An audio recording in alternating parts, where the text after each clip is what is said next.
Eh, Baik, terlihat ya. Kita mulai. Baik. Yang lalu adalah penilaian non pasar ya. Ini penilaian ekonomi barang sumber dan jasa lingkungan ini terkait dengan travel cost method. Jadi travel cost method ini khas ya, khas untuk atau khusus ya untuk kita menghitung nilai ekonomi wisata.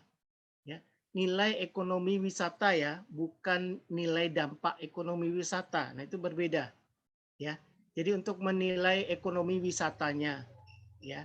Tapi kalau impact dampaknya nanti itu berbeda kita dalam kita menghitungnya gitu ya. Ini untuk menilai ekonomi wisata. Nah, di dalam outline yang akan kita bicarakan atau kita bahas ini ada 4 ini ya. Pertama, apa konsep travel cost method-nya, kemudian kelebihan dan kekurangan travel cost method, kemudian tahapan kita menggunakan ya travel cost method itu, dan terakhir adalah contoh penggunaan travel cost method ya. Nah, ini cukup banyak sudah diaplikasikan oleh mahasiswa ya. Hanya saja mungkin kami perlu menyampaikan juga nanti terkait juga teknik-teknik ya di dalam mengambil atau mengumpulkan data gitu ya. Karena kadang-kadang memang mahasiswa itu ingin cepat selesai gitu, ingin cepat mudahnya gitu kan, sehingga itu tidak memperhatikan dalam teknik pengambilan datanya gitu, sehingga bias gitu ya. Karena memang tentunya sampel itu adalah kita harapkan ya sampel itu mewakili betul populasi yang akan kita nilai. Kita mulai dari konsep ya, konsep travel cost method gitu ya. Jadi dikatakan di sini bahwa travel cost method atau metode biaya perjalanan, metode penilaian terungkap. Jadi kita ini reveal ya, diungkap ya, untuk mengestimasi nilai guna langsung non ekstraktif ya, karena kan kita tidak mengekstraksi gitu ya. Nilai wisata itu dari mungkin pemandangan alam ya, situasi misalnya waduk, danau gitu ya. Jadi metode penilaian terungkap untuk mengestimasi nilai guna langsung non ekstraktif sumber daya alam berdasarkan perilaku wisatawan, yaitu pengeluaran individu untuk berwisata. Jadi di sini artinya bahwa kita mendekatinya ya, kita mendekati seseorang ini kurva tentang kurva permintaan nantinya ya. Jadi kita mendekati seseorang itu untuk dia bersedia membayar atau bersedia mengeluarkan uang ya untuk dia bisa mengakses atau menikmati tempat wisata tersebut, itu dari biaya-biaya perjalanan yang dia keluarkan. Jadi biaya-biaya yang dimaksud itu ya biaya pulang pergi sampai ke lokasi itu ya. Kemudian juga selama dia tinggal di tempat wisata itu, kemudian juga mungkin kalau dia bermalam dia ada biaya akomodasi yang ada di situ, kemudian juga kalau pulangnya mungkin dia membeli oleh-oleh, itu termasuk di situ ya. Jadi berapa jumlah uang yang dia keluarkan gitu untuk menikmati tempat wisata tersebut ya. Nah, travel cost method ini diturunkan dari pemikiran yang dikembangkan Hotelling sebetulnya tahun 1931. Jadi secara formal ya diperkenalkan oleh Wood and Trice ini ya. Ini serta dilanjutkan dengan Clausen and Knecht ya. Jadi ini perburuan sebetulnya tadinya gitu ya dari Hotelling ini gitu. Tapi memang falsafahnya itu tidak diberikan secara lengkap di sini ya, tetapi kita harus tahu juga bahwa dulunya dikembangkan oleh Hotelling ya. Nah, di dalam prinsip dasar metode TCM ini atau travel cost method ini, jadi ini teori permintaan konsumen ya, teori permintaan konsumen di mana nilai yang diberikan seseorang pada sumber daya alam itu atribut yang tidak terpasarkan itu dapat disimpulkan dari biaya yang dikeluarkan untuk berwisata, ya. Jadi kenapa teori permintaan tadi? Jadi ini kan termasuk demand ya, atau WTP atau willingness to pay. Nah, willingness to pay itu adalah cerminan kurva permintaan, ya, kurva permintaan. Dengan demikian bahwa kita mendekati dari kurva permintaannya gitu, di mana memang kurva permintaan itu adalah WTP atau kesediaan dia untuk membayar untuk bisa mengakses atau menikmati tempat wisata tersebut, ya. Nah, itu kita reveal, bagaimana kita ungkapkan, ya. Kalau yang nanti kalau metode yang lain, misalnya dengan state, ya, kita menanyakan langsung, ya, menanyakan langsung berapa kesediaan Bapak Ibu untuk membayar, ya, untuk misalnya supaya kondisi atau keadaan atau eksistensi dari sumber daya alam itu terjaga gitu misalnya.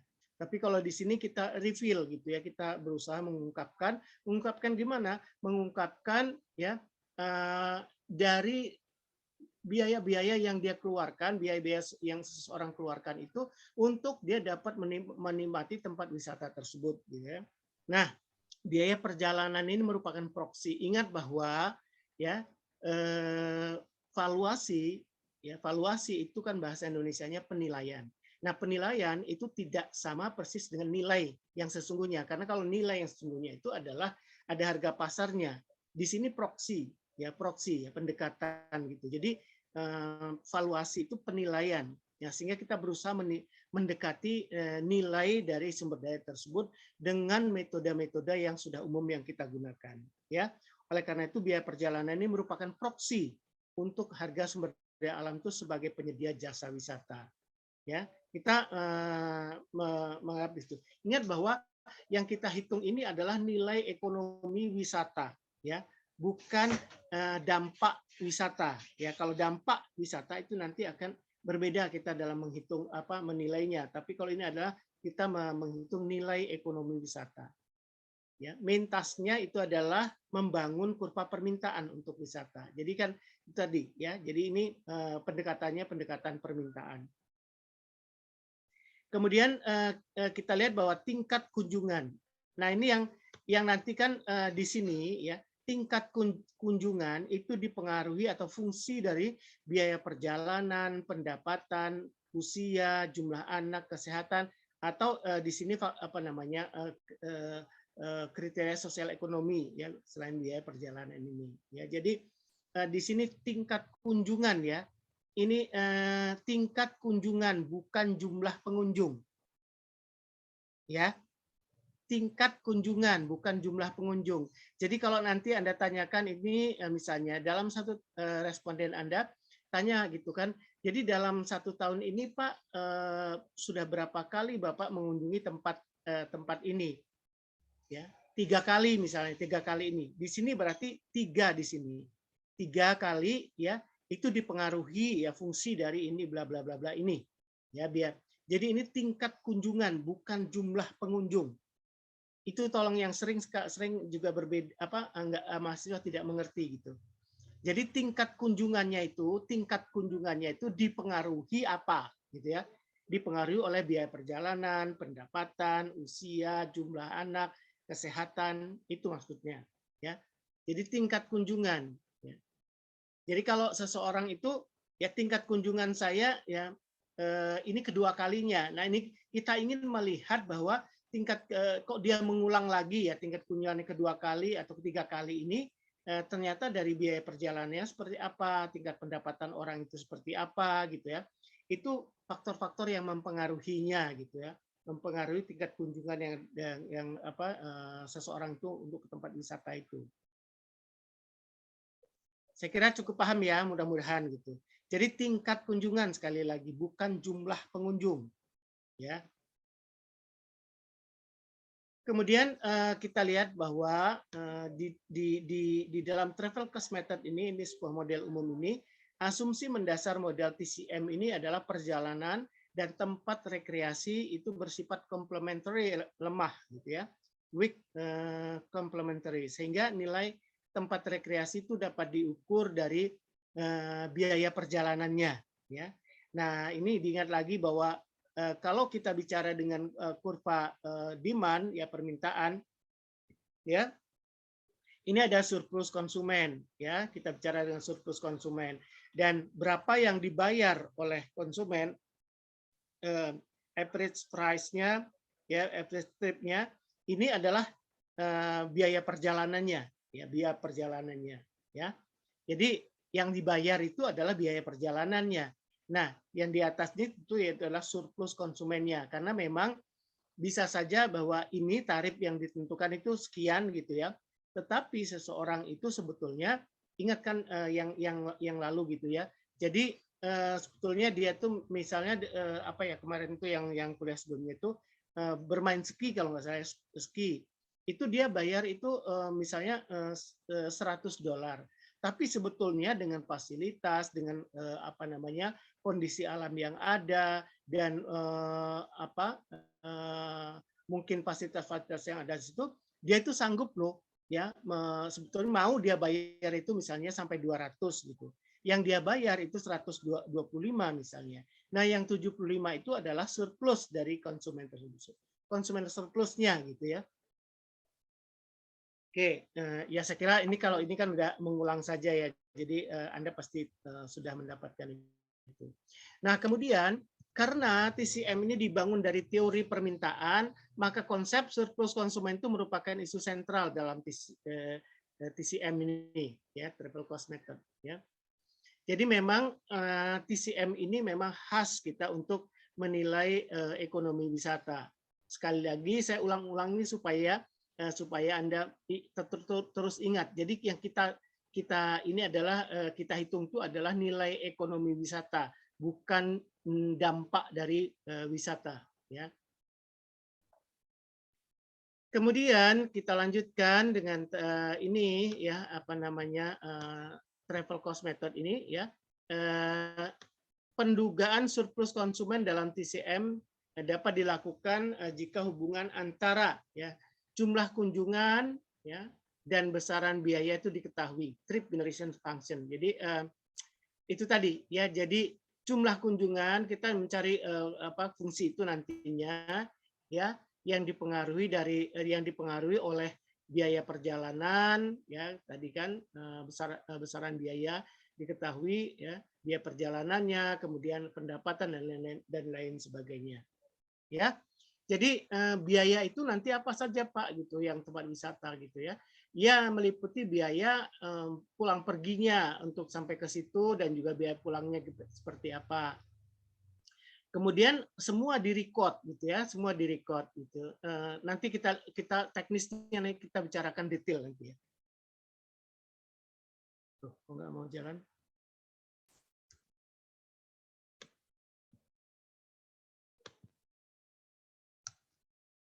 Oke, jadi persamaan trip generation function-nya ya atau kita lambangkan dengan V ini fungsi dari ini tadi ya, fungsi dari travel cost dan X-nya itu kan dari sosial ekonominya ya. Jadi kalau V-nya itu kan adalah jumlah kunjungan ke suatu lokasi, itu TC-nya itu adalah travel cost atau biaya perjalanannya, X-nya itu variabel sosial ekonomi lainnya. Jadi tadi tingkat pendapatan, ya, kemudian jumlah anak, tanggungan keluarga, gitu ya. Kemudian juga mungkin selain itu tingkat pendidikannya, gitu ya, pekerjaannya, ya, pendapatan, pendidikan, ya. Itu akan mempengaruhi. Jadi variabel sosial ekonomi ini, ya, dan juga biaya perjalanan inilah yang kita duga ya, yang kita ini sebagai mempengaruhi ya tingkat kunjungan ke sana. Apakah dia mau balik lagi atau tidak gitu ya. Artinya kalau dia sampai 2-3 kali ya tingkat kunjungannya, trip generation function-nya ya, tingkat kunjungannya berarti itu kan ada ketertarikan untuk kembali ke sana. Nah, ini dipengaruhi oleh apa? Ya, apakah biaya perjalanannya nantinya gitu. Berpengaruh nggak ini ya? Nah, kemudian kita berlanjut pada kelebihan dan kekurangan travel cost method. Nah, ini dia. Jadi beberapa tujuan penghitungan menggunakan TCM ya adalah pertama mengetahui nilai kegunaan ya non extractive direct use value dari sumber daya melalui pendekatan proxy. Mengetahui nilai kegunaan ya. Jadi tujuan penghitungan menggunakan TCM itu ya. Kemudian biaya yang dikeluarkan untuk mengkonsumsi jasa dari sumber daya itu digunakan sebagai proksi untuk menentukan harga dari sumber daya tersebut ya. Jadi ini tujuan penghitungannya ya. Kita menentukan mengetahui nilai kegunaan ya dari sumber daya melalui pendekatan proksi. Nilai kegunaannya berapa? Jadi kalau kita tahu itu tempat wisata alam gitu ya. Itu sebetulnya value-nya berapa? Ya nilai kegunaannya itu berapa? Ada nggak nilainya? Ya. Nah, tentu itu kan akan semakin banyak pengunjung ya itu akan semakin besar juga gitu ya. Tapi di sisi lain walaupun dia tidak banyak pengunjung tetapi kalau itu merupakan apa ya tempat wisata yang eksotik gitu atau tempat wisata yang khusus gitu ya. Misalnya birds watching gitu ya. Itu kan memang sengaja tidak di akses jalannya itu memang sengaja tidak diperbaiki. Jadi kalau misalnya ada lokasi untuk bird watching gitu kan, itu kan harus tempatnya itu yang tenang gitu ya, tidak terganggu gitu ya. Nah kalau kita fasilitasi dengan membuat akses jalan yang bagus ya tidak akan ada lagi burungnya di situ ya, tidak akan ada lagi yang hinggap di situ gitu ya, kabur gitu. Nah ini artinya di sini. Nah, biasanya ya yang tempat-tempat wisata yang khusus yang eksotik seperti ini gitu, itu juga biayanya mahal gitu kan. Ya, biayanya mahal untuk masuk ke sananya gitu. Karena memang ini unik misalnya kan. Mau melihat misalnya sekumpulan burung gitu yang pada sore hari itu hinggap gitu ya. Nah, kita menikmati itu menjelang sunset misalnya, ya, menjelang sunset itu ribuan misalnya mungkin burung itu akan hinggap di situ dan kita bisa menikmatinya ya berbagai tingkah laku burung yang ada di situ dan sebagainya, ya. Kemudian kita lihat TCM ini dapat digunakan untuk mengukur.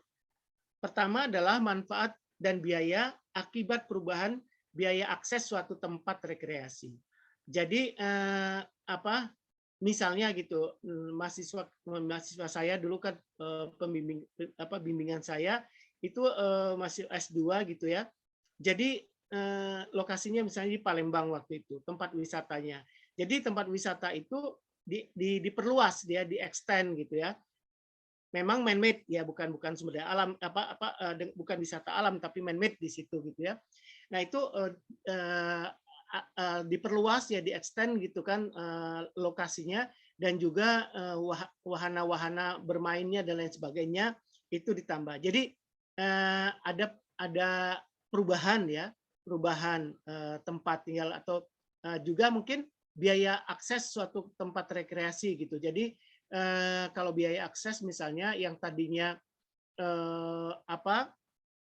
aksesnya itu sulit ke sana gitu kan, kemudian fasilitas jalan dan infrastruktur jalan gitu ya, jalan dan jembatan itu diperbaiki sehingga memudahkan wisatawan itu untuk mengakses tempat wisata tersebut. Nah, ini kita lihat perubahannya ya, perubahan nilai wisatanya seperti apa ya. Terkadang begini gitu ya, kalau tempat-tempat wisata alam ini kan kita untuk menunjukkan kepada Pemda. Kadang-kadang begini, Pemda itu kan tidak semuanya ya karena memang berhubungan dengan manusianya. Manusia maksud saya itu kan pimpinan daerahnya. Pimpinan daerahnya selain itu juga kepala dinasnya. Nah, kalau yang mereka itu tidak memahami tentang tempat-tempat wisata alam yang eksotik misalnya gitu. Ini itu tidak akan mengerti itu, menganggap bahwa tempat-tempat wisata yang ini mungkin tidak memungkinkan untuk dikunjungi gitu sehingga mereka ignore ignore atau cuek gitu ya terhadap keindahan alam yang ada gitu kan. Nah ini banyak sekali masih pemimpin-pemimpin daerah seperti itu. Ya, kemudian yang kedua tadi penambahan tempat rekreasi baru, ya. Jadi penambahan itu kan bisa saja itu wahananya yang ditambah atau memang lokasinya itu diperluas ya ditambah dengan bukan hanya wahana tetapi memang tempat-tempat atau fasilitas-fasilitas rekreasinya itu yang ditambah ya. Nah, jadi kita melihat perubahan itu gitu ya. Nah, biasanya gitu kan kita gunakan untuk apa sih Pak gitu kan. Jadi gini, penambahan tempat rekreasi baru misalnya ya Pemda itu sebelumnya kan sudah ada tempat rekreasi itu. Kemudian di fasilitasnya diperbaiki, ditingkatkan tempat wahana bermainnya itu ditambah. Nah, kan Pemda itu kan mau menambah dengan fasilitas yang baru itu kan ingin meningkatkan tiket ya, tiket. Tapi dengan meningkatkan tiket itu berapa peningkatannya? Ya, berapa peningkatannya? Nah, ini juga bisa diteliti juga di sini ya. Jadi dengan willingness to pay ya, kesediaan wisatawan itu membayar untuk biaya masuk itu dengan fasilitas yang baru.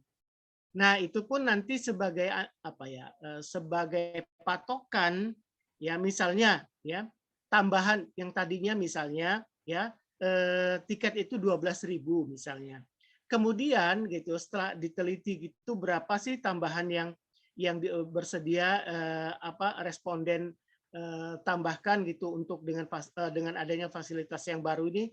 Kan tadinya yang biasa-biasa saja tuh 12.000, kemudian dengan fasilitas yang diperbarui oleh Pemda itu berapa sebetulnya kesediaan untuk membayar wisatawan. Nah, ini tambahannya misalnya dari respon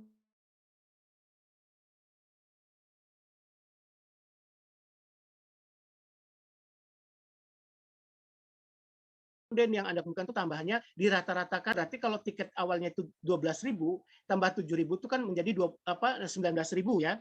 Nah, tetapi itu kan namanya Pemda itu kan tidak langsung itu kan sebagai gambaran saja gitu, gambaran saja.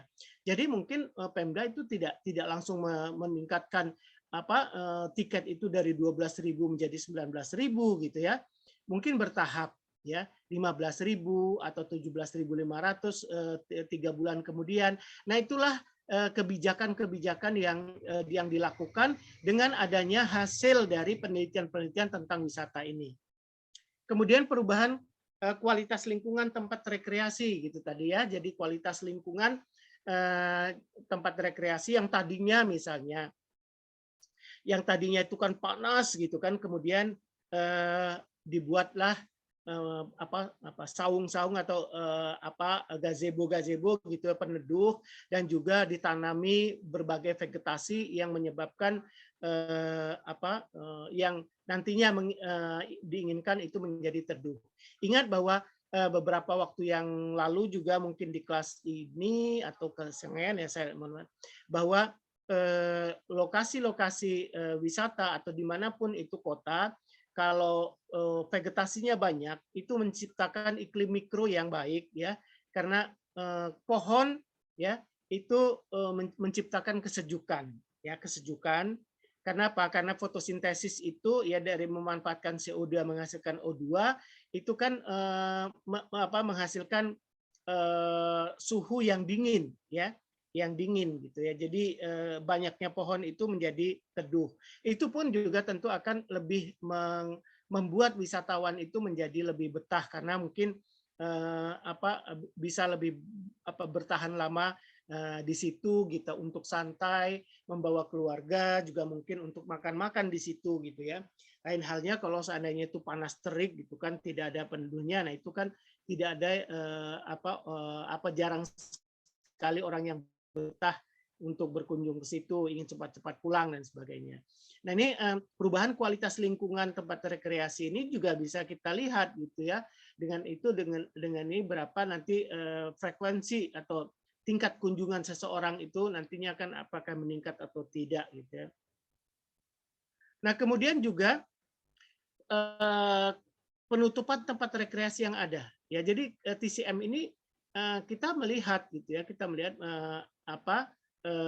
menilai juga, walaupun nanti bisa secara deskriptif saja gitu ya, kita tanyakan ke responden ya, penutupan tempat rekreasi yang ada. Jadi bisa saja itu kalau kita survei gitu ya, begitu ini tingkat kunjungannya juga udah sangat sedikit gitu ya. Kemudian juga kan untuk pemasukan ke Pemda itu sangat sedikit gitu kan. Nah, ini kan apakah kebijakannya itu kan harus ditutup gitu ya, tempat rekreasi itu, atau gitu ya, ini karena kondisinya seperti itu tidak ditutup, tetapi mungkin fasilitasnya yang lebih ditingkatkan, promosinya yang ditingkatkan. Sekarang dengan digital promotion gitu kan, dari promosi digital ini banyak sekali bisa dikembangkan paket-paket wisata. Nah, contohnya misalnya mahasiswa-mahasiswa KKN kami itu yang di desa kan, nah di desa itu banyak di-create gitu kan untuk menjadi desa wisata misalnya.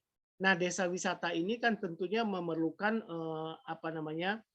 pengenalan pada pihak luar gitu ya. Apa sih yang diunggulkan, apa yang ditonjolkan ya untuk bisa wisatawan itu berkunjung ke desa tersebut ya. Ini bisa dipromosikan lewat media sosial ya. Kemudian juga media-media yang ada ya, yang bisa langsung ya, mungkin dari mulut ke mulut atau dari pintu ke pintu, door to door gitu ya. Tetapi yang jelas dengan era saat ini gitu ya, dengan era saat ini ya, medsos yang sangat berkembang, kemudian juga digitalisasi. Nah, itu bisa mempromosikan itu dengan ya membuat paket-paket wisata ya, paket-paket wisata yang bermacam-macam gitu nantinya gitu ya. Apakah paketnya itu kan paket yang terusan gitu ya, atau paket-paketnya itu kan nanti paketnya itu berkunjung, satu paket itu tidak hanya berkunjung pada satu tempat itu, tetapi sudah di-guide gitu kan untuk berkunjung di 3 tempat dengan diorganize oleh travel agent ya, travel agency gitu ya. Nah, seperti itu kira-kira ya. Jadi kira-kira untuk wisata ini ya, Anda tentu sudah paham ya, tempat-tempat wisata misalnya itu bagaimana mempromosikan, bagaimana meningkatkan itu tingkat kunjungan dan lain sebagainya. Ya, jadi kalau memang itu tidak lagi memungkinkan atau memang itu sudah sudah kurang diminati masyarakat atau jumlah pengunjungnya sudah sangat sedikit ya, itu bisa saja itu tempat rekreasinya ditutup ya, karena memang membebani Pemda misalnya ya. Nah, ini perlu yang Anda pahami bahwa kelemahan ya, ini merupakan kelemahan. Pertama adalah dibangun berdasarkan asumsi bahwa setiap individu hanya memiliki satu tujuan untuk mengunjungi tempat wisata yang dituju. Ini asumsi yang kita gunakan. Karena apa? Karena bisa saja gitu, misalnya seseorang itu kan berkunjung ya ke Kebun Raya Bogor. Ya, mungkin dia di Kebun Raya Bogor itu hanya 2 jam, 3 jam di situ. Oh, sudah keliling-keliling, dia pakai kendaraan, sudah menikmati makanan di situ 3 sampai 4 jam. Dia pergi ke puncak sana, mungkin ke Taman Safari atau Matahari gitu ya, ke tempat-tempat wisata yang ada di puncak ya.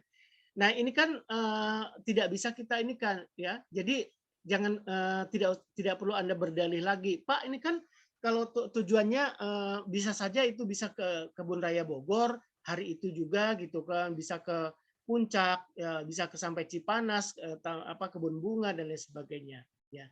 Iya betul, tidak bisa kita sanggah itu, tetapi ya kita mengasumsikan bahwa setiap individu itu hanya memiliki satu tujuan gitu. Jadi kalau misalnya kita yang kita hitung tuh travel cost itu untuk misalnya Kebun Raya Bogor, ya anggap memang pada hari itu memang dia hanya berkunjung pada satu tempat itu asumsinya, gitu ya. Jadi jangan menjadi debatable gitu kan nantinya gitu ya. Bisa saja Pak, memang bisa gitu kan, tapi asumsi yang kita gunakan itu adalah seperti itu. Jelas ya kira-kira ya. Jadi asumsi-asumsi ini harus kita ini kan. Kemudian yang kedua, tidak membedakan individu yang memang datang dari kalangan pelibur dan mereka yang datang dari wilayah setempat. Nah, ini memang kita tidak bisa sulit untuk memisahkan ini gitu ya.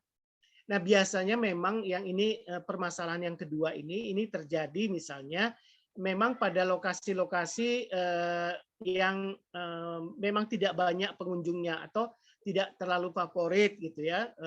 Wisata tempat budaya misalnya seperti di Jakarta Jakarta Selatan ya. Apa ya namanya saya lupa Setu Babakan ya. Setu Babakan, mungkin ada Anda yang di Jakarta tinggal di dekat Setu Babakan. Setu Babakan itu sebetulnya ya yang ditonjolkan itu bukan setunya, tetapi adalah wisata budaya karena di situ kan rumah-rumahnya itu rumah-rumah Betawi gitu ya, budaya Betawi gitu ya. Nah sehingga itu memang tidak terlalu banyak pengunjungnya gitu ya. Mahasiswa saya S1, S2 juga penelitian di situ. Sehingga memang banyak pengunjung itu muda-mudi atau pasangan-pasangan yang ada di sekitar itu yang bahasa Anda tuh rendezvous ya, mojok gitu ya. Ya. Jadi di situ. Jadi biaya masuknya pun itu sangat murah gitu ya. Nah, tetapi di dalam ini ya kita tidak bisa membedakan individu yang memang datang dari kalangan pelibur ya dan mereka yang datang dari wilayah setempat ya. Kemudian yang ketiga, masalah pengukuran nilai dari waktu ya. Value of time. Dalam teori ekonomi mikro, variabel waktu memiliki nilai intrinsik tersendiri yang dinyatakan dalam bentuk opportunity cost ya. Ya itu tadi ya. Jadi kalau opportunity cost-nya ya seandainya kalau itu dia pergi ke kemana tadi, ke Kebun Raya ya, itu berarti kan dia pada saat itu opportunity cost-nya misalnya kan dia tidak bisa menikmati tempat wisata yang lain gitu ya. Jadi pengukuran nilai dari waktu atau value of time ini kan terkait dengan nilai uang gitu ya, akan berbeda ya dari waktu ke waktu ya. Dalam ekonomi variabel waktu memiliki nilai intrinsik tersendiri ya. Jadi mungkin Anda sudah paham gitu kan dengan nilai time value of money itu. Time value of money ini kan nilai uang ya dengan saat ini dan yang akan datang itu akan tentu berbeda gitu ya nilai uangnya. Meskipun nominalnya sama ya, tapi value-nya itu kan berbeda ya. Anda mungkin tahu nanti dengan diskon faktor dan compounding faktor. Nah, kalau kita menilai nilai saat ini ya, tetapi nilai uangnya itu kan adalah di waktu yang mendatang ya. Ya, 1 juta mendatang kita nilai saat ini itu tentu dengan diskon faktor. Tapi kalau yang lalu gitu yang lalu itu kita menggunakan compounding ya, compounding faktor. Jadi kalau tentang opportunity cost ini kan misalnya Anda saat ini gitu kan membeli ya misalnya uang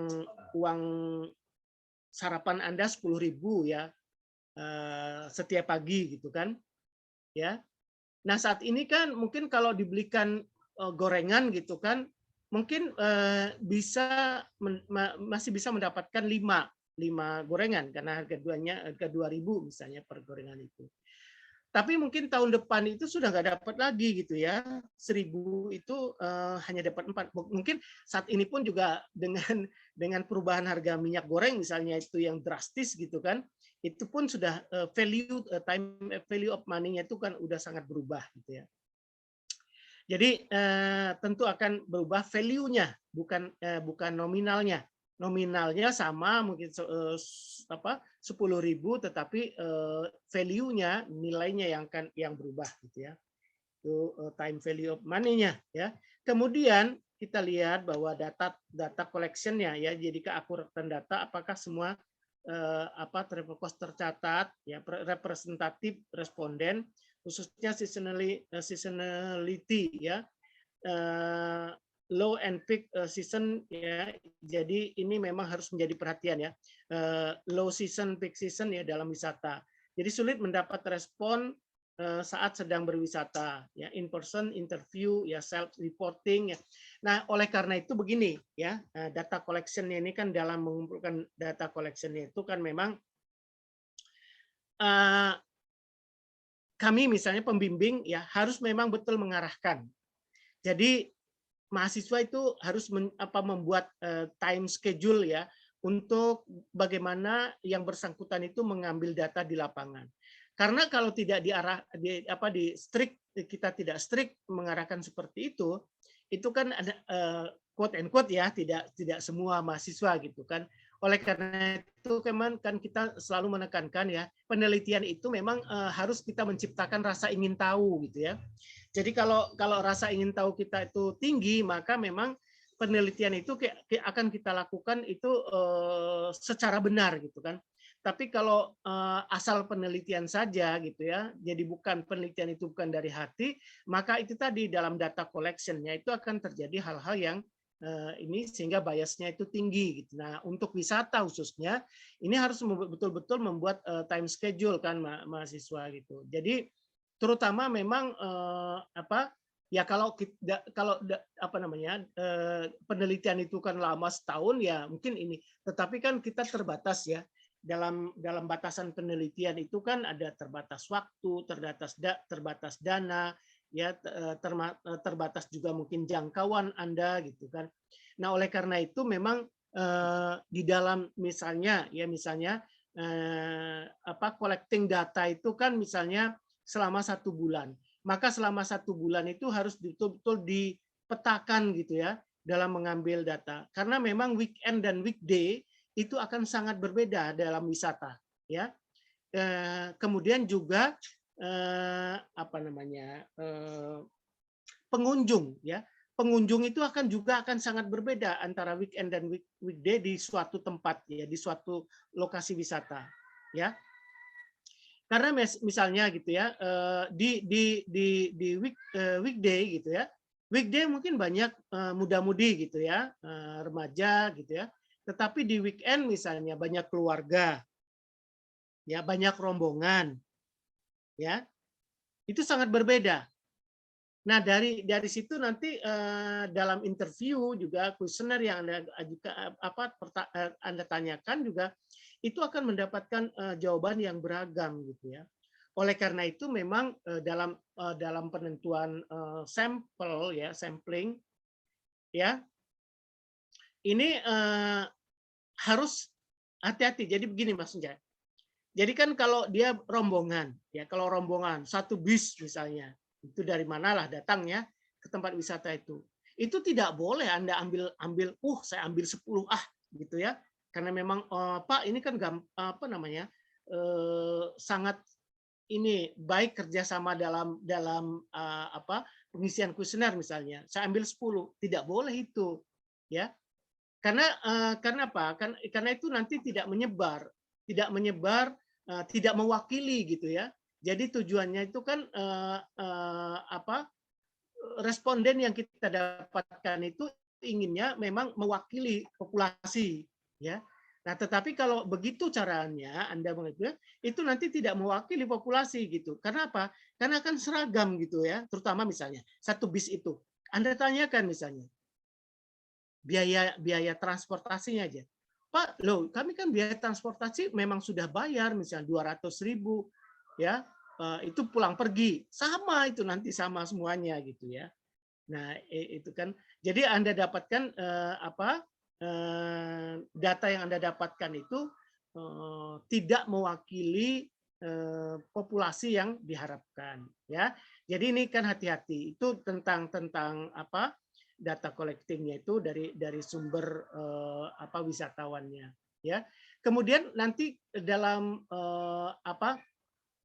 deskripsinya itu juga nanti akan sangat berbeda loh ya. Jadi kan yang weekend dengan weekday, yang wisatawan weekend dan weekday itu karena memang berbeda berbeda mungkin berbeda level umur ya, mungkin berbeda juga dalam tingkat pekerjaan gitu. Karena kan kalau yang weekend itu kan orang-orang yang bekerja baik itu di pemerintahan atau juga di swasta, itu bisa menikmati tempat wisata itu karena liburan, karena libur gitu ya. Tetapi kalau yang di weekday itu kan mungkin orang-orang yang atau anak-anak muda yang tidak bekerja ya, yang muda-mudi gitu yang berkunjung ke situ gitu. Dan Anda dapatkan datanya juga gitu dalam pengeluaran wisatanya itu juga cukup kecil gitu ya. Karena mereka mungkin masih sekolah gitu kan, tingkat SMA. Jadi tingkat pendapatannya itu ya belum ada, hingga uang jajannya yang mereka gunakan. Nah, itu akan sangat berbeda gitu. Itu tentang data collection ya. Nah, sampai sini ada yang tanya dulu?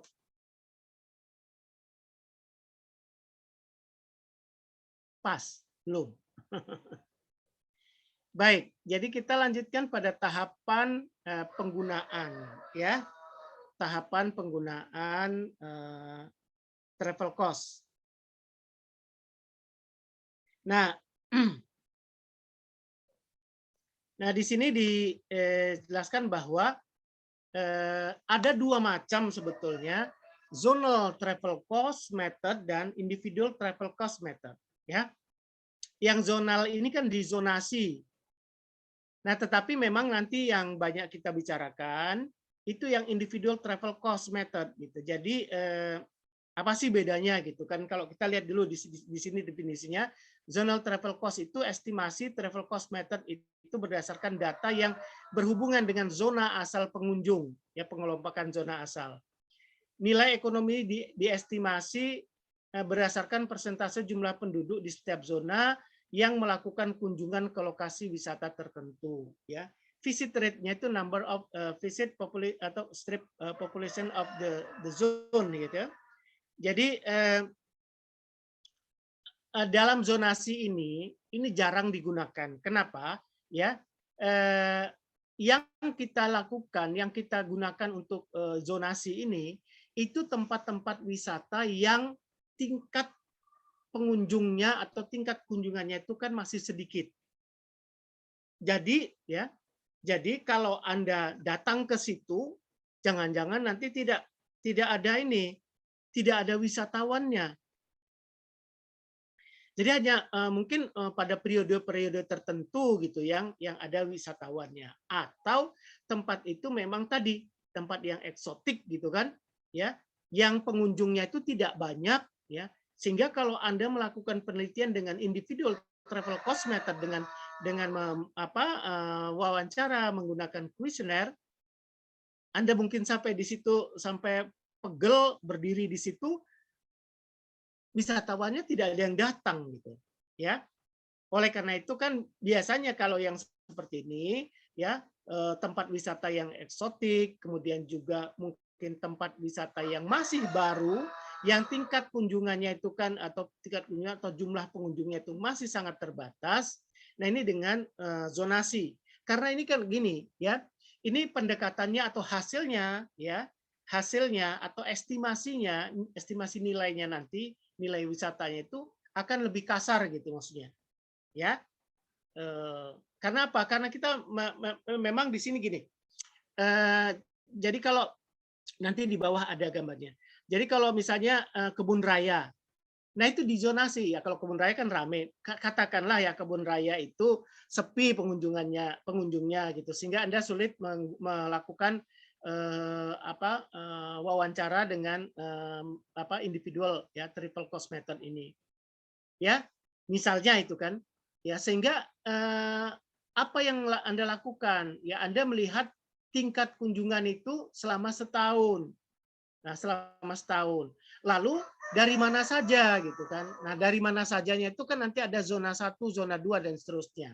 Tentu yang zona 1 itu yang langsung berdekatan atau berdempetan dengan Kota Bogor. Misalnya Depok, kemudian juga Cianjur, dan itu ada pada zona 1. Nah, zona 1 gitu kan, ya itu kan kita memperkirakan berapa kilometer gitu dengan tingkat ongkosnya sekian, ya biaya sekian. Ya misalnya sama-sama dari Cianjur misalnya, ya itu kita akan pukul rata misalnya dari Cianjur itu berapa sih ongkosnya, misalnya 8.000, ya biasanya one way-nya itu 8.000. Padahal gitu kan, seseorang itu kan ya kalau yang ada akses dari Cianjurnya ada bis langsung ke Bogor, tetapi misalnya ya, dan di Cianjurnya ini kan misalnya di daerah Cianjur Selatan ya, Cibinong atau Pagelaran Cianjur Selatan, itu kan pasti itu biayanya sangat tinggi dari sana. Itu yang saya maksudkan, itu hasilnya itu akan lebih kasar gitu daripada ini. Tapi kalau individual travel cost method ini bisa dilakukan, maka kita bisa langsung bertanya pada wisatawannya, berapa biaya yang Anda keluarkan sampai kepada tempat lokasi ini dari tempat tinggal Anda, dan kembali lagi nanti ke tempat Anda itu berapa. Ya, itu kira-kira. Jadi di sini nilai individual travel cost methodnya itu kan estimasi TCM-nya berdasarkan data survei dari setiap individu atau pengunjung, bukan berdasarkan pengelompokan zona, ya. Nah, jadi individual travel cost method itu lebih sering digunakan memang, karena memang lebih hasilnya itu akan lebih meyakinkan gitu ya. Kalau zonal travel cost method itu tadi ya, dizonasi gitu, zonasi. Jadi kalau misalnya zona 1 misalnya ya, yang berdempetan lokasi-lokasi dengan Kota Bogor misalnya, Kabupaten Bogor udah jelas gitu ya. Kemudian Depok. Nah, Depok dengan Cianjur saja gitu ya, Depok dengan Cianjur saja itu kan sudah mungkin sudah sangat beda gitu ya dengan transportasi yang digunakan, kemudahannya gitu ya. Apalagi kalau daerah-daerah yang misalnya di selatan sana, Sukabumi Selatan misalnya. Nah, ini akan sangat berbeda ya. Jadi itulah bedanya zonasi nanti. Tapi yang umum makanya yang zonal travel cost itu tidak terlalu banyak kita bicarakan gitu ya. Kita lebih fokusnya kepada individual travel cost. Nah, ini kok nggak mau jalan. Oke. Jadi pendekatan yang relatif mudah gitu ya. Jadi untuk zonal travel cost method ini pendekatan yang relatif mudah dan murah ya. Memang mudah dan murah karena data yang diperlukan relatif banyak mengandalkan data sekunder ya, dan beberapa data sederhana di responden saat survei. Jadi karena memang itu data pengunjungnya itu sedikit ya, maka yang banyak yang digunakan itu adalah data sekunder selama setahun, jumlah kunjungan selama setahun. Nanti jumlah kunjungan selama setahun itu kita petakan, dari jumlah kunjungan selama setahun itu dari kabupaten mana saja. Dari kabupaten mana saja ini kemudian kita zonasi ya dengan lokasi wisata yang kita teliti ya. Ya, itu memang betul dikatakan di situ pendekatan yang relatif mudah dan murah karena kita menggunakan data sekunder ya.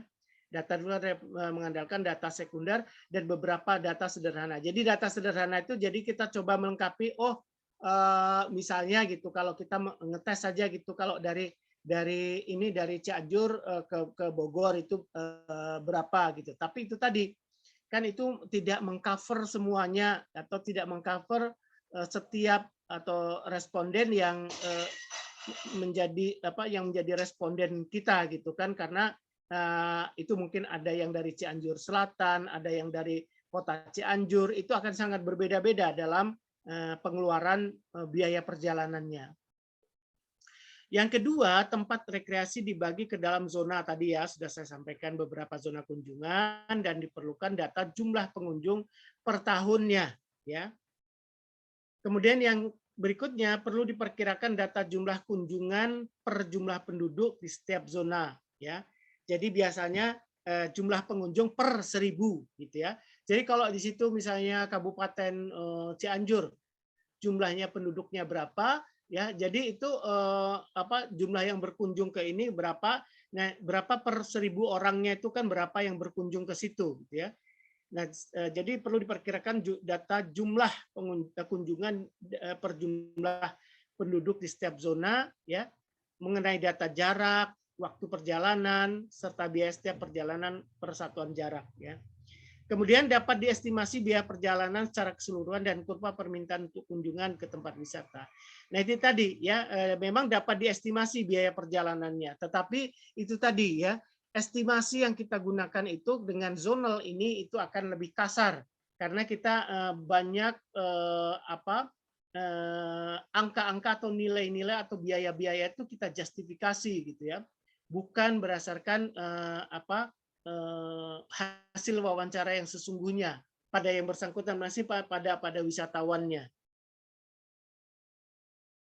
Nah, kemudian persamaan trip generation function-nya ya untuk ZTCM-nya ya. Ini jumlah kunjungan dari zona Z ya ke lokasi J itu termasuk biaya perjalanan dari zona Z ini, kemudian jumlah penduduk di zona ya, itu variabel sosial ekonomi. Ya, jadi populasi ya, jumlah penduduk di zona Z itu, kemudian variabel sosial ekonomi di zona itu. Jadi variabel sosial ekonominya yaitu itulah dari masing-masing individunya itu ya, termasuk tingkat pendapatannya, umur dan lain sebagainya ya. Sekali lagi memang zonasi ini itu kan kita berharap itu kita tidak melakukan itu gitu, tidak melakukan dengan itu karena memang hasil yang kita dapatkan itu lebih kasar gitu ya. Hasil penilaian atau justifikasi nilainya itu akan lebih kasar. Nah, oleh karena itu kita berusaha ya untuk menggunakan individual travel cost. Karena apa? Karena kita dapat data langsung gitu loh. Jadi bukan ya, dijustifikasi gitu kan. Kalau misalkan zona tadi, oh ini zona ini ya, itu satu zona itu akan sama gitu, di just-nya nilainya, ya biayanya, biaya perjalanannya. Tapi sesungguhnya itu kan akan berbeda gitu ya. Nah, kalau individual travel cost ini ya, itu memang betul-betul kita wawancara dengan setiap individu gitu kan. Jadi seperti variabel sosial ekonominya itu betul-betul kita dapatkan, tidak dijustifikasi secara kasar seperti di zonasi gitu ya. Nah, kemudian di zona travel cost method ini yang pertama tahapannya adalah mengidentifikasi lokasi ya dan mengumpulkan data pengunjung ya, yang berhubungan dengan daerah asal. Ya. Mereka ya maksudnya daerah asal mereka serta jumlah kunjungan ke lokasi dalam jangka waktu tertentu, misalnya setahun ya, kita gunakan 1 tahun. Kemudian kita berusaha ya, mendefinisikan zona asal, kemudian mengalokasikan pengunjung berdasarkan zona yang lebih sesuai. Ya, jadi mendefinisikan zona asal. Jadi zona asalnya misalnya Cirebon, itu berada di zona 2 atau zona 3 gitu kira-kira itu ya. Berapa gitu kan ininya, ongkosnya. Nah, itu tadi kita kasar saja menggunakan ini kan karena itu data sekunder. Oh ya, ada sekian orang gitu kan, sekian orang ini ongkosnya berapa kalau ke Bogor misalnya. Yang ketiga ya, kita mengkalkulasikan zona kunjungan per keluarga ke lokasi ya. Dan kita menghitung rata-rata biaya perjalanan dari setiap zona ke lokasi wisata. Rata-rata ya, rata-rata setiap zona ya. Kemudian kita yang terakhir adalah menggunakan data sensus ya untuk memperoleh variabel yang berhubungan dengan karakteristik sosial ekonomi tiap zona. Ya, jadi kita menggunakan data itu data sekunder gitu ya. Jadi belum tentu bahwa data sekunder yang kita kita ambil itu ya itu memang cerminan dari setiap individu yang melakukan perjalanan ke tempat wisata tersebut. Nah, oleh karena itu memang ZTCM ini, ya Zonal Travel Cost Method ini memang sangat jarang, ya atau hampir tidak ada gitu. Ada sih memang bimbingan saya dulu S2 itu di daerah Maluku sana penelitiannya itu di Pulau Pombo ya. Pulau Pombo itu pulau kecil gitu ya yang harus nyebrang gitu. Katanya tempatnya itu bagus indah gitu kan, tapi karena memang itu belum terekspos dengan baik ya, belum tersosialisasikan tempat tersebut itu. Nah, jadi hanya banyak hanya wisatawan lokal yang ada di situ yang banyak berkunjung gitu. Sehingga memang tingkat kunjungannya itu masih sedikit gitu ya. Nah, maka digunakan data sekunder. Ada mahasiswa S2 saya dulu. Tetapi memang yang lebih populer ya dilakukan mahasiswa itu dengan yang individual ya, karena memang kita akan yakin ya mendapatkan angka langsung ya, walau terlepas itu memang dibohongi atau tidak gitu ya. Nah, ini juga kami harus wanti-wanti juga dengan mahasiswa, terutama mahasiswi ya. Jadi jangan mahasiswi itu ke lapangan penelitian mewawancara itu dengan pakaian yang ya seperti mau ke pesta, pakaian yang bagus gitu kan. Itu akan sudah membuat suasana itu sudah tidak imbang gitu kan. Nanti yang Anda wawancara itu gimana? Nah, contohnya begini gitu kan. Misalnya seseorang itu kan sudah lulus S1 atau lulus S2 gitu ya. Untuk memberikan jawaban-jawaban itu gitu ya. Oh, ini kan yang mewawancara itu kan mahasiswi berpakaian yang ya seperti mau ke pesta gitu kan. Untuk menjawab yang sesungguhnya itu juga seseorang itu akan waduh kok saya sudah lulus S2 terus yang mewawancarain seperti ini, itu saya mungkin nggak maulah memberikan nilai yang ini. Tetapi akhirnya ada nilai atau jawaban yang diberikan itu ya jawaban yang bukan dari hati gitu ya, bukan yang sesungguhnya gitu kan. Jadi itu nanti begitu Anda kumpulkan datanya, loh aneh gitu kan, ini menjadi outlier gitu, outlier di dalam data statistiknya gitu ya. Nah, hal-hal yang seperti ini harus dibuang, ya datanya dibuang, ya dianulir.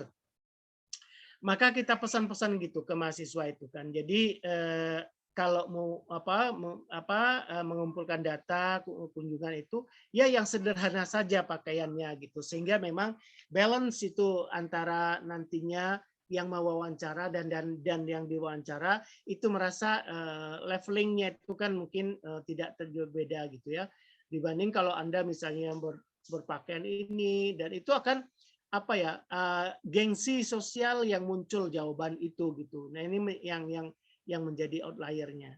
Ya, jadi tahapannya kita lihat mendefinisikan lokasi dan mengumpulkan data pengunjung yang berhubungan ini. Kemudian yang kedua, mendefinisikan zona asal, kemudian mengalokasikan pengunjung itu berdasarkan zona yang lebih sesuai. Ya, ya seperti itu tadi gitu kan. Jadi kalau kalau kita mendefinisikan kabupaten-kabupaten yang langsung misalnya berbatasan itu kan menjadi zona 1, tapi misalnya kalau ke sana masuk daerah Kerawang gitu ya, itu kan sudah masuk zona 2 gitu misalnya ya. Kemudian mengkalkulasikan zona kunjungan per keluarga ke lokasi wisata dan menghitung rata-rata biaya perjalanan dari setiap zona ke lokasi wisata. kemudian menggunakan data sensus untuk memperoleh variabel yang berhubungan dengan karakteristik sosial ekonomi tiap zona. Ya, data sensus gitu, data sekunder yang digunakan. Misalnya ya penduduk di situ rata-ratanya tingkat pendidikannya seperti apa, itu dirata-ratakan semuanya. Tingkat pendidikannya seperti apa, tingkat pendapatannya bagaimana, itu dari data sekunder semua, dari data sensus gitu ya.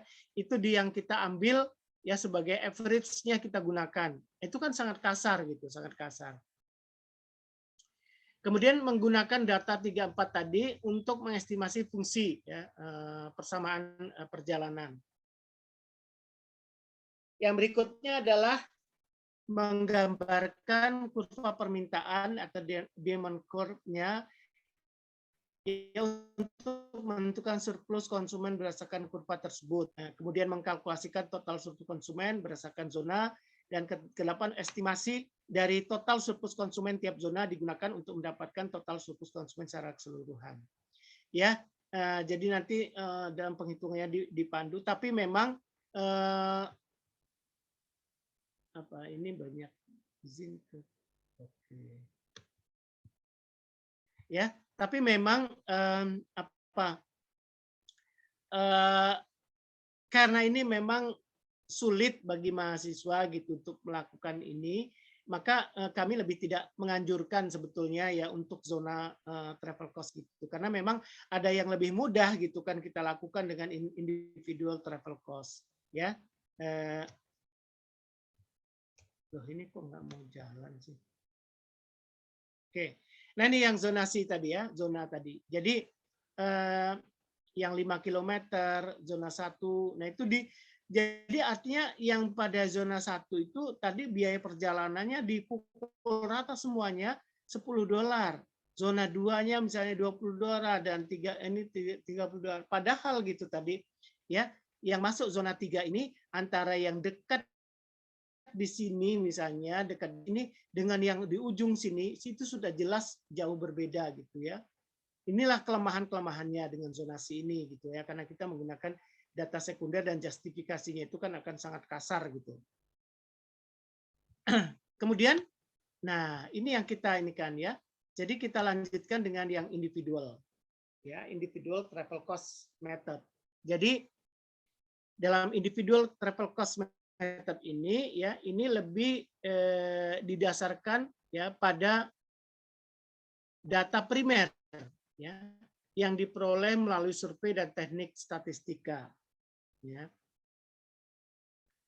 Kelebihannya apa kelebihannya?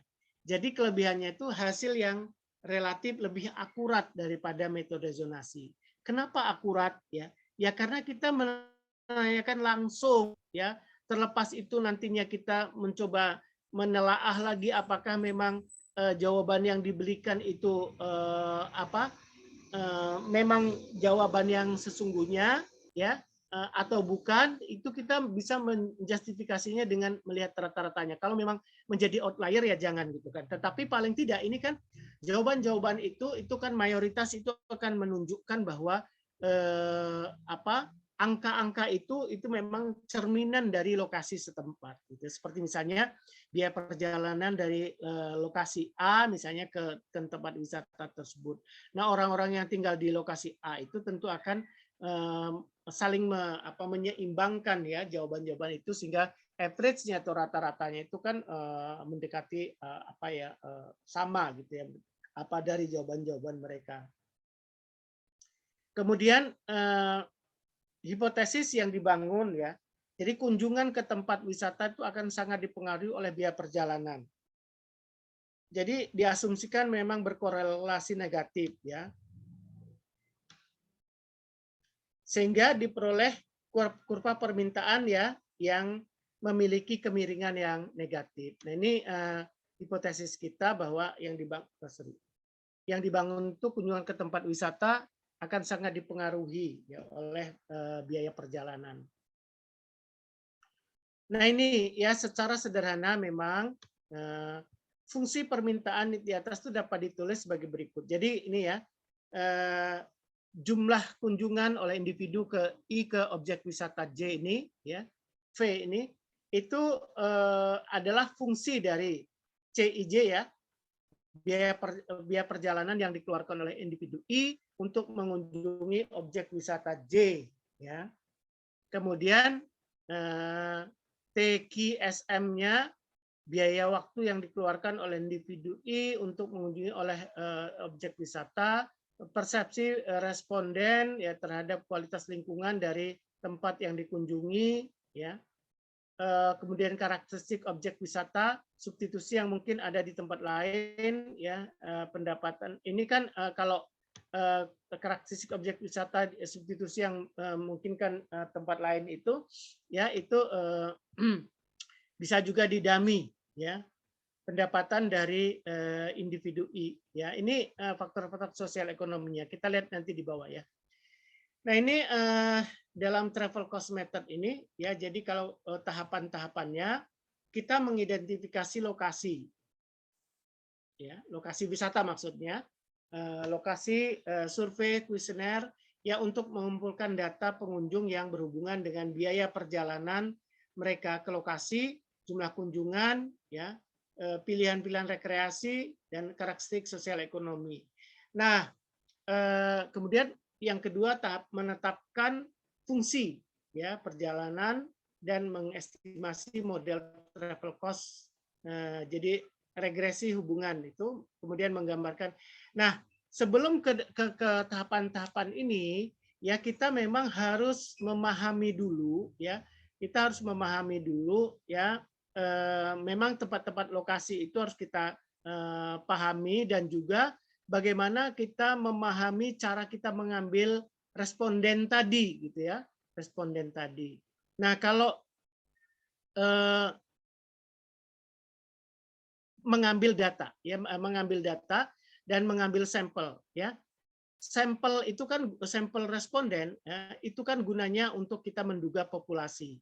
Nah, kalau kita misalnya di tempat wisata ya, Anda kan mungkin mengenal teknik pengambilan sampling ya, ada yang random sampling, ada yang tertuju gitu ya, atau purposive ya, purposive. Nah, kalau kira-kira kalau di wisata ini dengan cara apa mengambil respondennya? Bisakah random? Bisakah ataukah harus purposive atau bagaimana? Coba kalau ada ini Wahyu. Kira-kira Wahyu menurut Anda gimana? Iya, Pak. Ini kan gini, kita mungkin kalau menurut saya lebih ke random sampling supaya kita dapatnya tuh memang sesuai dengan persepsi dari itu Pak, orang yang kita survei Pak.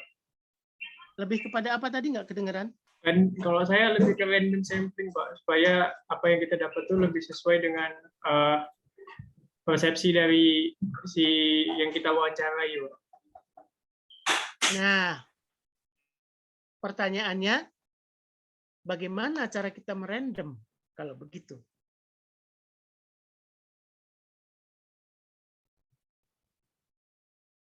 Kan Anda, Wahyu kan tadi lebih kepada random sampling. Iya, saya tanya terus gimana cara kita merandom?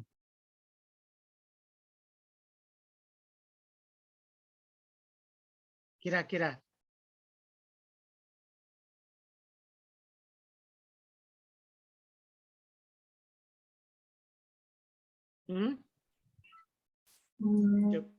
Coba. Mungkin ya, itu, boleh yang lain silakan. Izin Pak, saya izin jawab Pak. Ya. Kalau menurut saya untuk travel cost method ini kalau misalkan mau di random sampling mungkin bisa disesuaikan juga Pak untuk pengunjung di weekday sama weekend karena kan biasanya berbeda gitu Pak. Ada kemungkinan di weekend lebih banyak, ada kemungkinan juga di weekday itu lebih sedikit. Dan biasanya harga tiket juga berbeda gitu Pak untuk hal tersebut. Jadi mungkin pembagian random samplingnya bisa seperti itu gitu Pak. Maksudnya itu bagaimana? Kita bisa nggak kita merandom?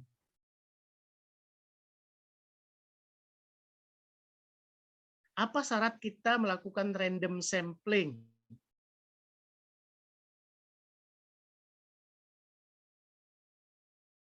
Nah, untuk wisata, bisakah kita random?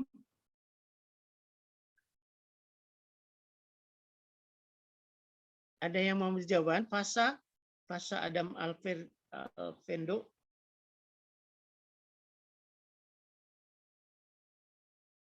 Menurut Anda gimana? Nggak ada suaranya?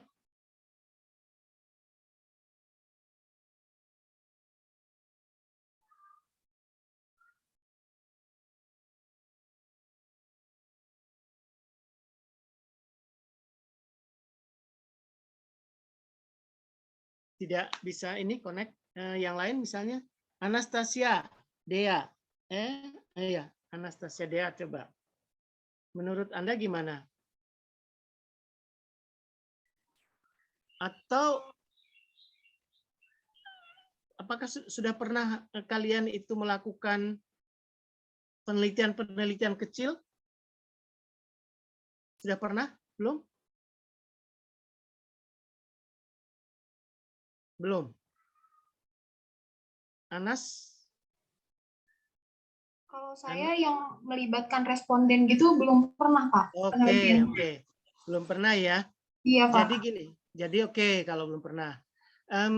Jadi ya, dalam kita melakukan ini menentukan responden ya, di wisata ini kita tidak bisa melakukannya dengan random. Tidak bisa, karena persyaratannya random itu kan harus kita punya sampling frame-nya, ya, sampling frame-nya gitu. Jadi kalau di sini kan kita tidak punya gitu kan, karena pengunjungnya itu juga akan berbeda-beda gitu ya. Kita paling akan misalnya di tempat wisata itu kita akan mendapatkan jumlah kunjungan saja, Pak. Kita tanya gitu kan, jumlah kunjungannya berapa ya per setahun itu, misalnya sekian orang gitu kan. Dan tempat wisata itu tidak ada di record-nya gitu ya, pengunjungnya tuh setahun situ A B C D-nya nggak perlu dia gitu kan, untuk apa juga gitu kan. Nah, sedangkan kalau kita mau merandom itu kita harus punya sampling frame-nya, sampel frame-nya gitu kan. Ada misalnya petani. Nah, petani itu kelompok petani itu ada nama kelompok petani A B C D dan seterusnya, namanya ada 70 orang. Nah, itu kita mau ambil 10 misalnya dari 70. Nah, itu kita random bisa. Tapi di sini kan tidak bisa, ya, tidak bisa kita merandom itu. Jadi kalau di wisata ini ya itu kan lebih arahnya itu kan mengambil sampelnya itu secara purposif, ya, tertuju, ya, purposif. Jadi bisa ada mengatakan purposif, bisa juga yang accidental sampling gitu. Accidental itu jadi accident, jadi siapa yang ditemui itu dia yang diwawancara gitu. Ya, tapi kalau Anda mengatakan purposif tertuju gitu ya, boleh tertujunya syaratnya apa gitu. Nah biasanya di wisata itu kita ya tertujunya itu kan pada wisatawan yang sudah 17 tahun ke atas. Tapi kalau saya itu lebih menganjurkan mahasiswa itu yang lebih dari 20 tahun ke atas. Sebetulnya alasannya apa? 17 tahun ke atas itu artinya dengan 17 tahun ke atas itu pertanyaan-pertanyaan yang kita ajukan itu mereka sudah bisa memahami. Itu satu. Nah, tapi gitu kan, kalau 17 tahun ke atas itu kan masih anak sekolah gitu ya. Itu kan kita mendapatkan datanya itu kan paling dan nanti kan ininya uang jajannya gitu yang digunakan itu. Kita belum mendapatkan yang sesungguhnya. Nah, makanya saya kalau dengan mahasiswa itu saya kan coba ya cari ini yang 20 tahun ke atas gitu ya. 20 tahun ke atas itu dengan harapan bahwa yang bersangkutan itu yang datang ke situ tuh sudah bekerja.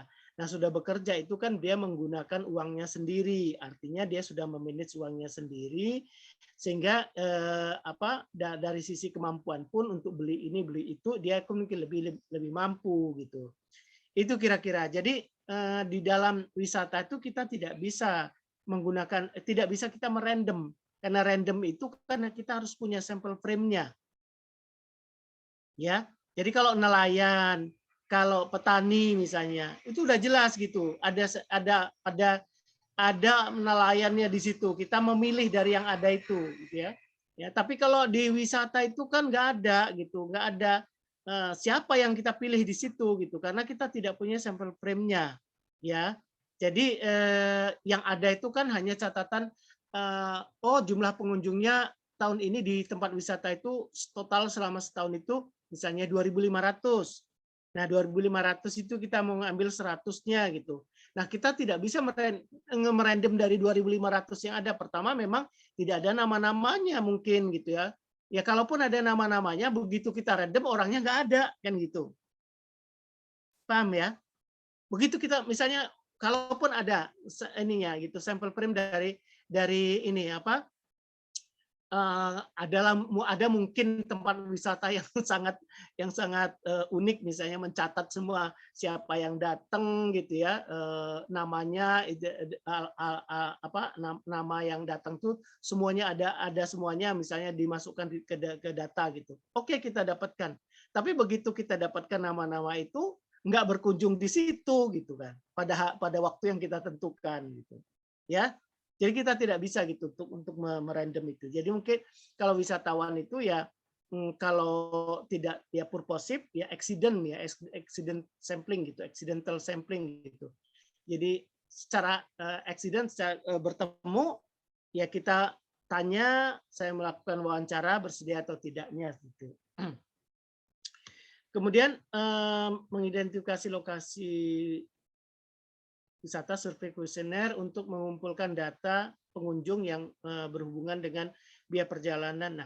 Nah, sekarang kita ini teknis ya, teknis. Tadi kan menentukan sampel sudah ya, menentukan sampelnya itu.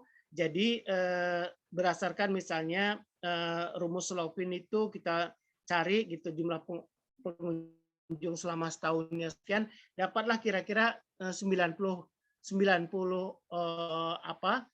responden yang akan kita ambil. Nah, permasalahan itu tadi kan yang kita ambil itu kan tidak bisa dengan random, dengan purposive. Nah, udah nih, purposive itu kita harus supaya lebih tersebar kuesioner responden weekend dan weekday gitu ya. Nah, itu kemudian kita lakukan ini. Apa sih yang ditanya Pak? Gitu kan pertanyaan yang untuk mendapatkan data perjalanannya itu kan, ya pertama yang ditanya itu kan tentu biaya Anda pulang pergi, artinya datang ke tempat wisata kembali yang dikeluarkan, yang dihabiskan. Nah, ini yang harus dipahami ya di dalam wisata itu biaya konsumsinya sehari-hari ya yang ada di situ.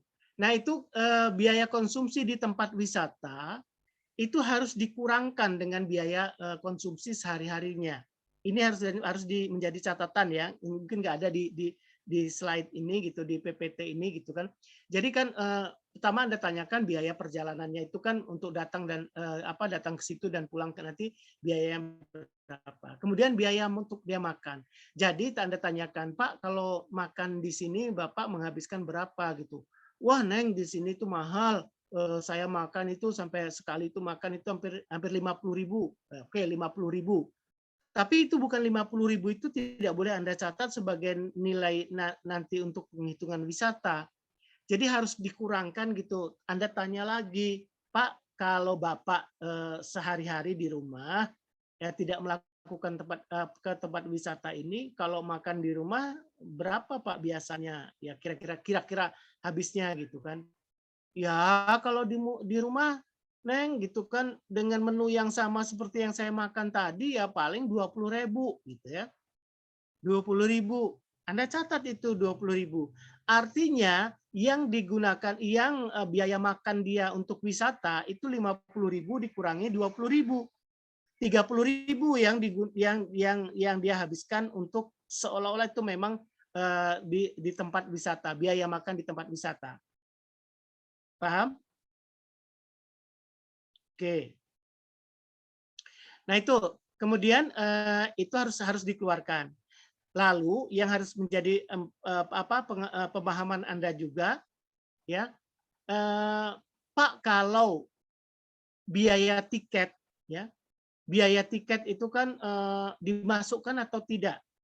Nah, kalau tiket wisata itu kalau masuk di gerbang awal, gerbang pintu utamanya, itu kan pasti kita bayar semuanya sama.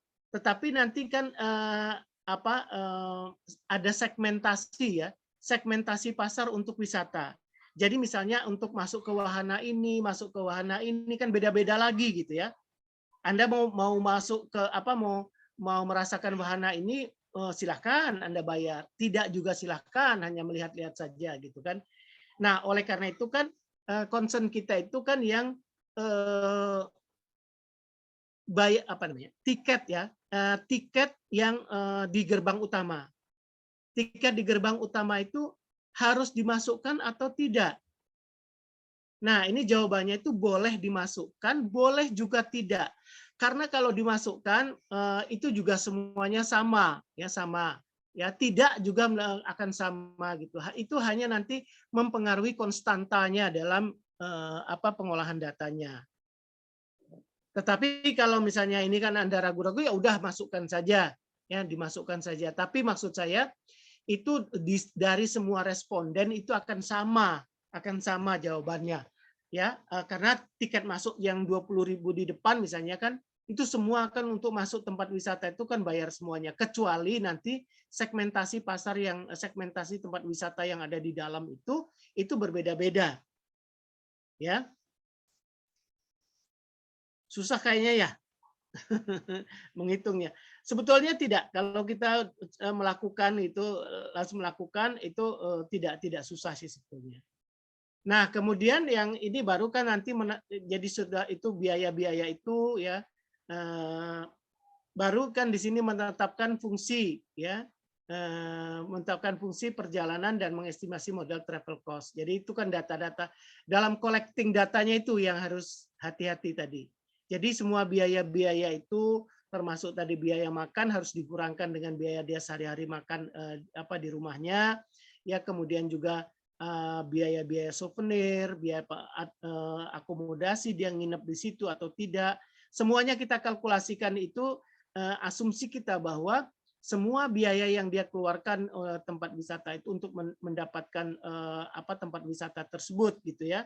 Semua itu adalah WTP atau willingness to pay dia untuk mendapatkan untuk menikmati tempat wisata tersebut.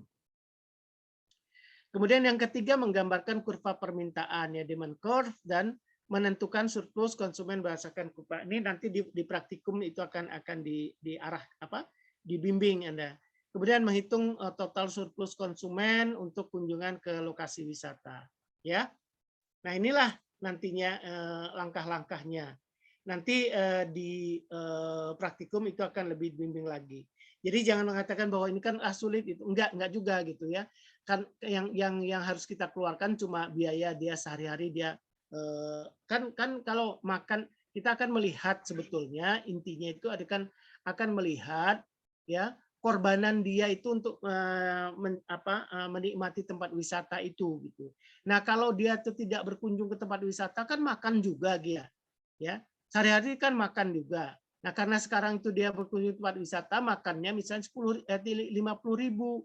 Tetapi kalau dia di rumah itu paling 20.000 katanya. Jadi yang untuk di tempat wisata itu kita asumsikan 30.000 gitu ya. Itu saja sih yang spesifik yang berbedanya. Kemudian kita lihat dalam contoh penggunaan travel cost, ya. Ini contoh kajian TCM. Jadi Bu Meti, ya, sudah wisata alam Taman Nasional Gunung Halimun Salak ya. Mahasiswa kami pun itu ini kan penelitian-penelitian tentang wisata ini cukup seksi gitu ya bagi mahasiswa gitu, karena memang ya mahasiswa itu senang sambil berkunjung ke tempat wisata tersebut ya, sambil yang bersangkutan itu melakukan wawancara ya. Jadi ini banyak senangnya lah gitu ya kalau itu. Tetapi jangan lupa juga bahwa walaupun banyak senangnya juga dengan menikmati tempat wisata, tapi jangan lupa dari sisi keilmuannya itu juga harus kita perdalam gitu ya pengertiannya. Ya kemudian ini ya Son Hanman ini kan ini recreational value of color. Jadi wisata-wisata alam ya seperti coral reef ya macam-macamnya ini kan. Nah kalau yang contoh kajian TCM yang mahasiswa S1 saya itu udah cukup, bukan cukup lagi, udah sangat banyak gitu ya, sangat banyak ya tempat-tempat wisata. Ada yang S2 dulu Gumuk Pasir gitu ya. Di Indonesia ini hanya satu ada tempat Gumuk Pasir itu di Gunung Kidul apa sih? Pantai dekat Parangtritis itu Kabupaten Yogyakarta itu ya, di dekat Parangtritis itu ada Gumuk Pasir. Nah itu ini tempat wisata-wisata yang lain banyak sekali udah mahasiswa S1 dan S2 itu yang penelitian tentang tempat wisata gitu ya. Mungkin itu yang bisa disampaikan tentang wisata ini. Silahkan kalau ada yang mau tanya, dipersilakan. Saya stop share dulu ya.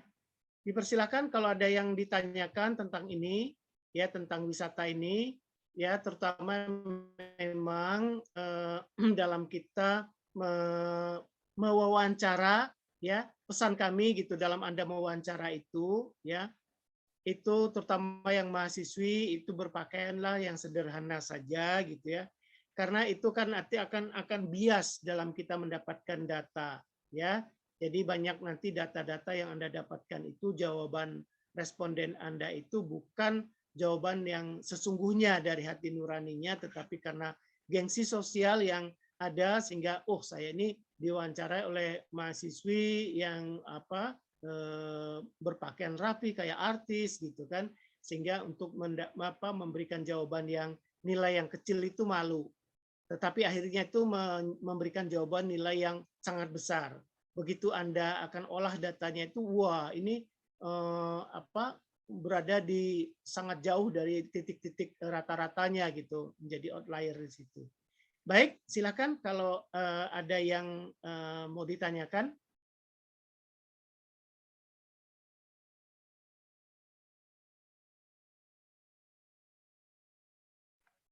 Mangga. Bapak mau bertanya, Pak? Ya, silakan. Contoh pertanyaan untuk menanyakan terkait biaya waktu itu bagaimana ya, Pak? Terkait apa tadi? Biaya waktu. Kalau biaya waktu itu ya, itu tentu tidak kita tanyakan, Dek, gitu ya. Jadi maksudnya itu kan biaya waktu itu terkait opportunity cost, di opportunity cost dia melakukan wisata ke tempat itu, dia dengan mengorbankan wisata tempat lain. Sebetulnya gini, yang kita asumsikan itu kan bahwa asumsinya bahwa seseorang itu hanya dalam hari itu hanya berkunjung ke tempat wisata yang kita teliti. Padahal sebetulnya ya dia melakukan oportunitas, padahal sebetulnya dia itu melakukan tidak hanya di Bogor, tidak hanya di Kebun Raya misalnya, seperti tadi ke Taman Safari juga pada hari itu ya, kemudian ke Taman Bunga juga gitu kan. Jadi ini opportunity cost di sini kan terkait dengan nilai uang gitu ya, nilai uang. Tapi tidak kita tanyakan pada responden gitu ya.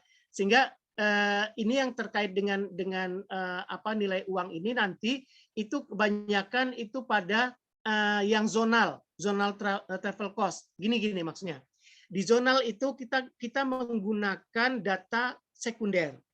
Oke. Kita menggunakan data sekunder.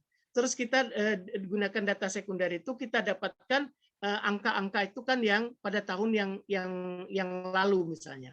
Nah, pada tahun yang lalu itu kan nilai uang itu kan sudah berubah jika seandainya kita lakukan wawancara dengan responden pada saat ini. Kira-kira seperti itu. Karena nilai uang itu berubah, value-nya berubah, meskipun nominalnya itu tidak berubah, gitu ya.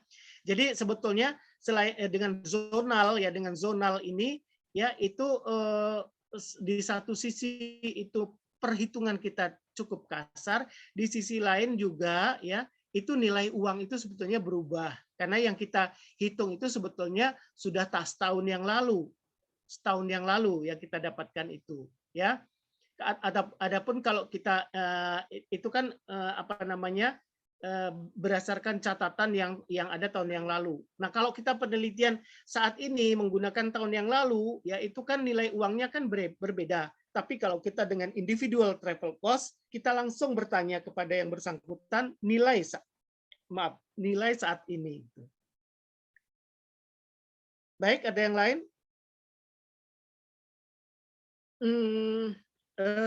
Kalau ini tolong dibuka kameranya, saya mau untuk dokumentasi sebentar saja.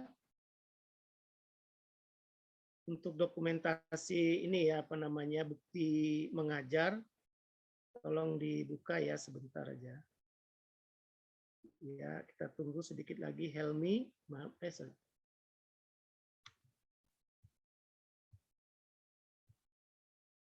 Baik, sebentar. Saya foto juga ini nanti, sebentar ya.